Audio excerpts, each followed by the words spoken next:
All right, welcome back to another episode. I know it's been a while since I have recorded a video. Please forgive me on that. I've gotten a little busy over this last week or so, and I know that's a weak excuse.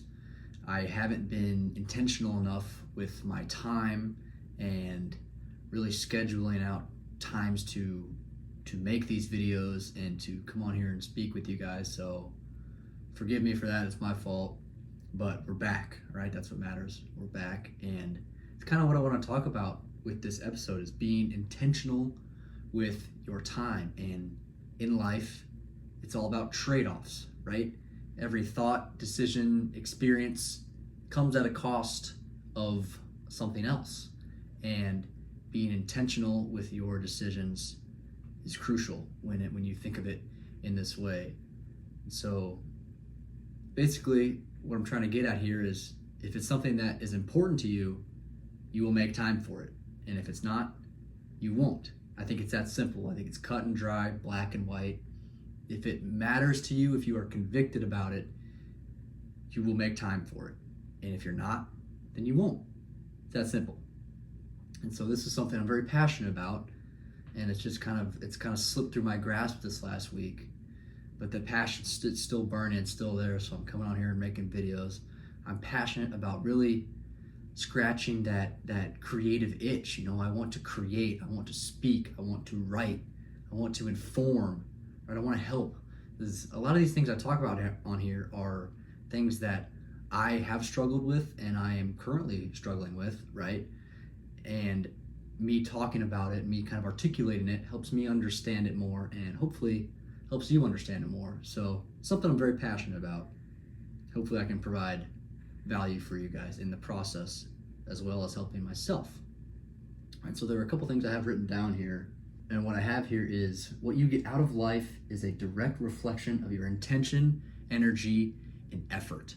Right? Intention, energy, and effort. Where you place those things is where you will find results. So if every thought, every decision, every experience comes at the cost of another, we need to talk about opportunity cost and maybe leaving one thing behind to pursue another or pursuing something else at the expense of something you were previously doing. And this can be anything. This can be material things. This can be a job.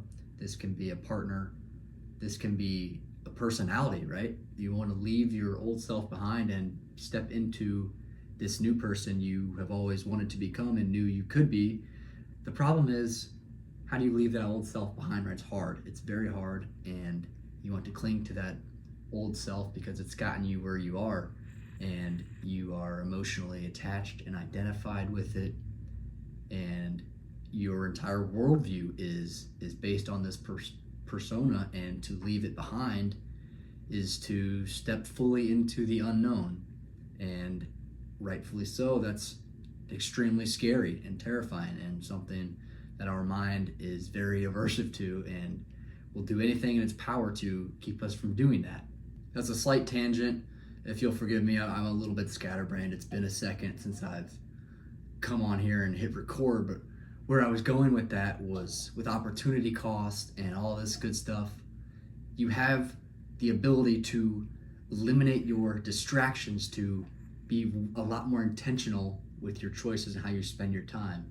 So how do you eliminate these distractions? You have to examine them. You have to take a step back and be more introspective and more self-aware in what is distracting you. What do you run to when you're bored and you want to fill the void, you fill the boredom? What's the first thing you think of?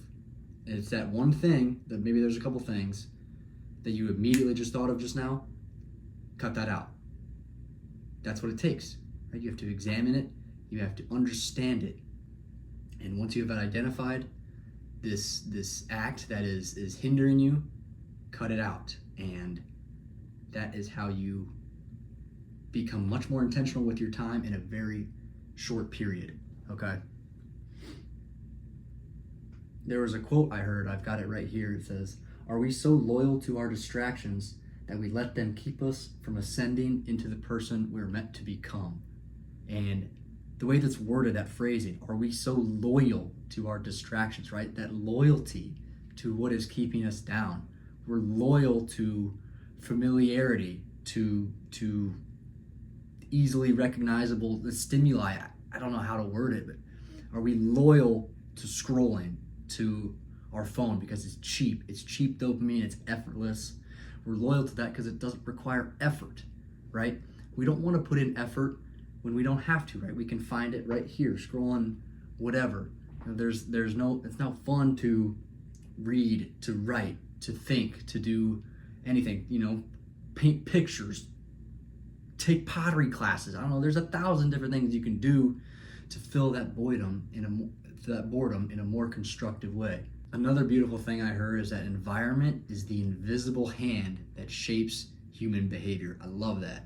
Your environment is everything. You cultivate it relentlessly. Eliminate distractions, surround yourself with things that inspire you, that you were convicted by, right? Surround yourself with things you're passionate about.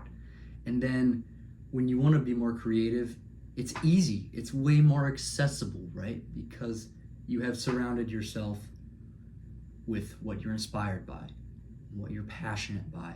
And when you want to access this creativity, the barrier to entry is much lower. And it's a lot easier to get into this state when you are surrounded by things you're inspired by and you have eliminated your distractions. And I would say that your phone is without a doubt the biggest distraction for 99% of people. So find ways to eliminate that distraction and focus on the things you know you should be focusing on, you want to focus on. You just can't bring yourself to do it. You can't tear yourself away from the screen. You can't sit in silence for an extended period of time and work. That was another tangent, but I don't really care. We're just kind of going today. Just kind of press record and we see what comes up. So what else is new? I started school back up. That's why I have had a lot less time on my plate. Not only do I work 40 hours a week, but I also have a full course load on top of that. So it's hard to find time to really think, I guess, and generate these ideas and write and read and be with myself, be with my thoughts, all this good stuff. But we're gonna find a way. We always do. We always will. All right. So that's where I'm at professionally. What am I reading right now? I am reading Crime and Punishment, Fyodor Dostoevsky. Banger, so good. I've read 2 of his books before. I've read The Brothers Karamazov, which is probably the best book of all time. I wish I didn't read that one first. If I would recommend Dostoevsky to anybody, I would say read Crime and Punishment first and then read The Brothers Karamazov, because reading that first, it just set the bar way too high. Like it's widely regarded as the best book of all time. And I don't think that's a piping hot take at all. I think a lot of people would agree with that. But anyway, Crime and Punishment is a great book. It's just so rich. It's so well written and it's paced perfectly and great characters, and every sentence is rich and there's depth, and it's a fantastic read, and it grabs your attention. It doesn't let go. It's incredible. It's so good. So that's what I'm reading right now.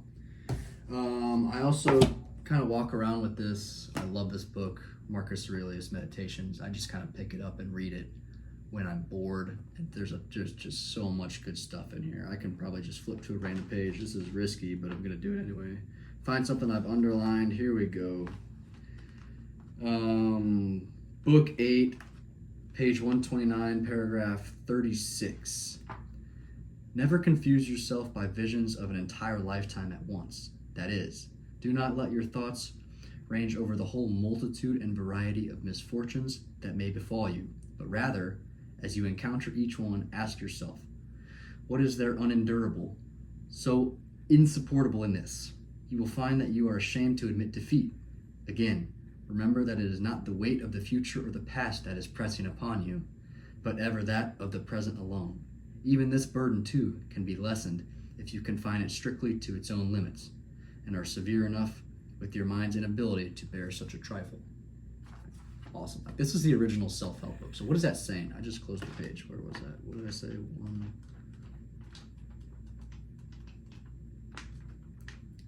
There it is. So what is this saying, right? It's just saying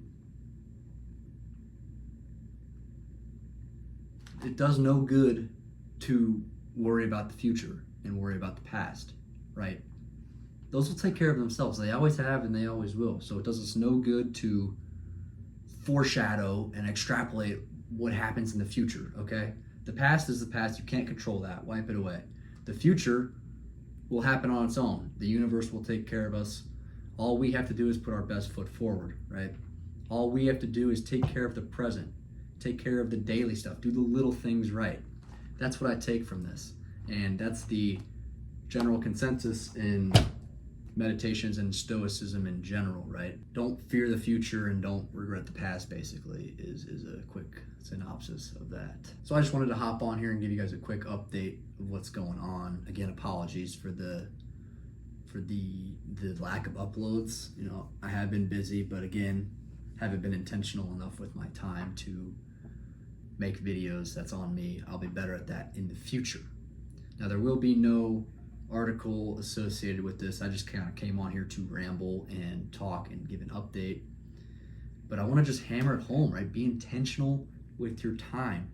Examine your distractions ruthlessly. It's key. Also, stay present, stay in the moment. Put your phone down. That's a big message. Put your fucking phone down and just be with yourself, okay? That's something I'm really passionate about. I've really been convicted on that recently. But I'm gonna get off my soapbox. Thank you guys for listening. If you found value in this at all, send this to somebody who think needs to hear it, right? Because that's my goal, is I'm helping myself understand this stuff, and I also want to provide value to you guys, anyone you think might need to hear it as well. So if you think somebody might find this interesting, share it with them. In other words, thanks for listening, and we'll catch you in the next one. Peace.